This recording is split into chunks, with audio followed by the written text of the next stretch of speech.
Thank you, Mr. Chairman.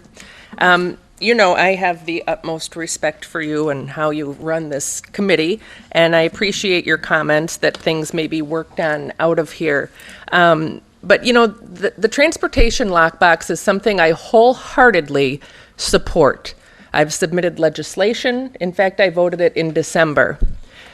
This weekend, and the way that the public understands it, it makes a lockbox, common sense, of course, lock up the funds. So this weekend on News 12, I was watching our commissioner speak about the transportation lockbox, and I called my family in, which they really appreciate, and I said, come on, watch this, and tell me what you think about this. And the way it's presented is in a common sense format. Of course, the money's specified to go in, and it can only be used for transportation.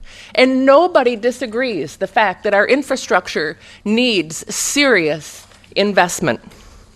The problem is we're continuing to pull the wool over the eyes of Connecticut citizens with this current bill before us. And I'm really disappointed that our amendment didn't get more consideration, because it does offer three things that would deliver what the residents of Connecticut actually are asking for.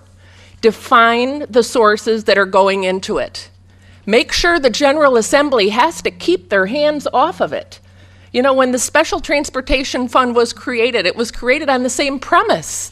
Let's dedicate funds, we're going to raise taxes, we're going to put that money in a fund that can only be used for infrastructure. And just in December, it was voted out by the majority to take 30 million of that funds before we talked about the lockbox. How can anybody in our state have confidence that the same thing isn't going to happen unless it's specified? And I think as well, to make the Supreme Court have the ability to enforce this, you know, it's a shame that we need to have such safeguards, but we do. And I think without that, we're just fooling the people again, and I can't support that. So thank you for the time to make comments. Thank you, Representative Devlin.